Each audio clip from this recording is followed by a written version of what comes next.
Let's talk about the mistakes people make when they do prolonged fasting. Out of all the things that you can do, prolonged fasting is probably one of the most important things you can do for your health, for your ability to avoid cancer, for anti-aging, for strengthening your immune system, for your brain to grow new brain cells, for any type of chronic health condition that involves inflammation, like autoimmune disease, like celiac and digestive inflammatory diseases. So hands down, prolonged fasting just takes your health results to the next level. It's way more powerful than even regular intermittent fasting. And whether you're doing a 48-hour fast or 72 hours or even 7 days, this video is going to give you some insights on some big problems you can avoid if you just have the data.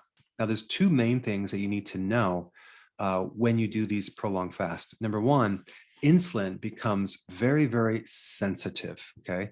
If you had insulin resistance, now you're going to have insulin sensitivity. So insulin is going to be very, very sensitive. And that means if you do carbohydrates to break your fast, you are going to make a huge mistake. So let's talk about mistake number one, breaking your fast with carbohydrates. And I'm also including fruit and berries. You don't want to do that because here you are, you generated these stem cells, right? Ready to turn into things to help repair your body. Maybe you want to repair your immune system.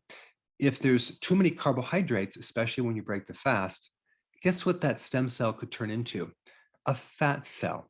And that's the last type of new cell that you want in your body.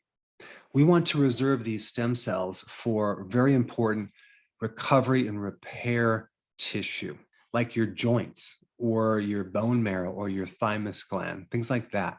So recently I noticed that my voice was kind of cracking up, kind of becoming a little deeper.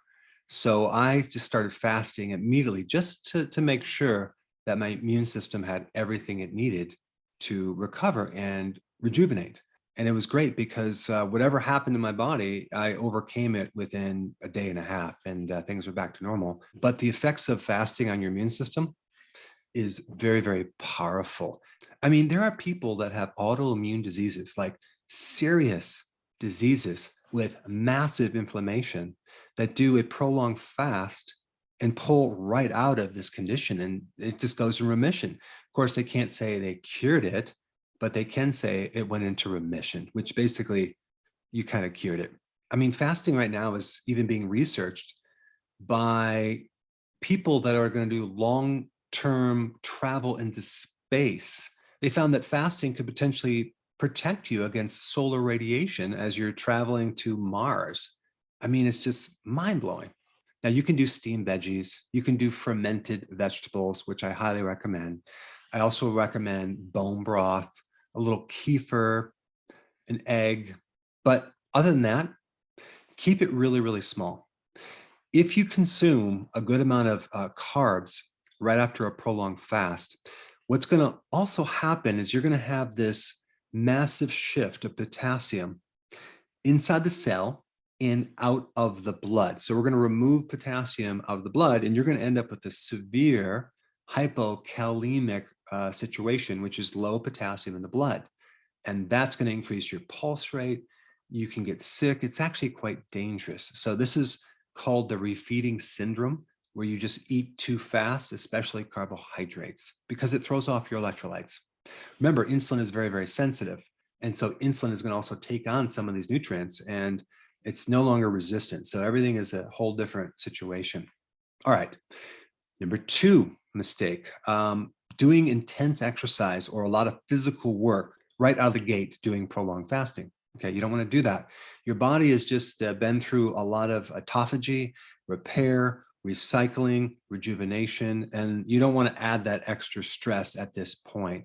So it's not actually beneficial to do high-level exercise when you're in prolonged fasting or when you come out of prolonged fasting.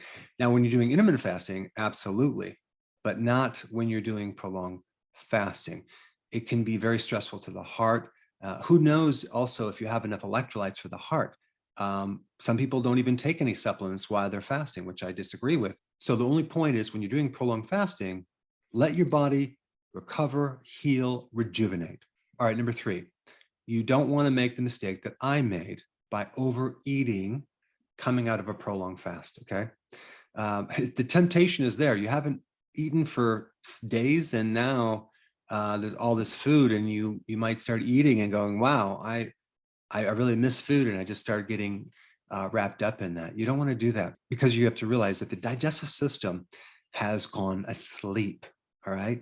It's asleep, and you have to wake it up slowly.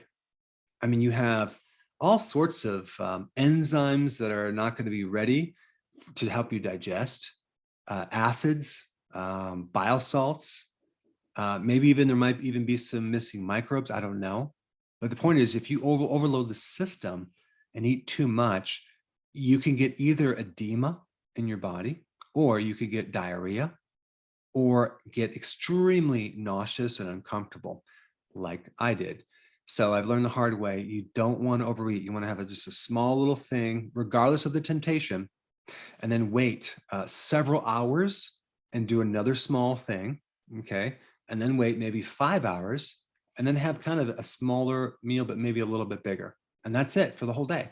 And then the next day, have a little bit more. So you want to gradually go into this so it's very, very easy for your body.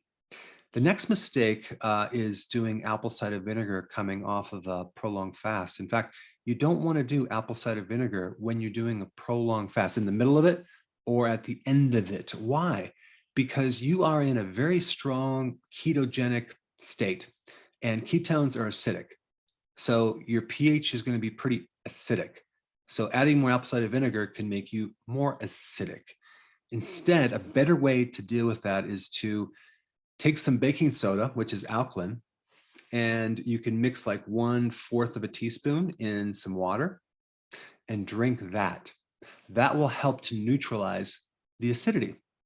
Okay, so that would be one thing you could do, but also realize that the vegetables will help alkalize the body as well.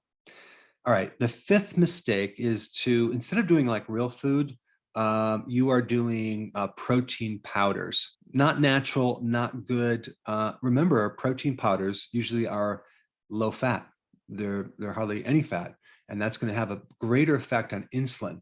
If you take a look at the insulin index, okay, and I have this in my book, the thing that's the highest is whey protein powder. You want to consume actual protein with its own fat, like an egg, for example, but just a very small amount. But I wanted to just create this short video to kind of give you some really important things to watch out for when you do prolonged fasting. You need to do prolonged fasting because the benefits, and also you just need to know what to break your fast with, that you're going to be safe.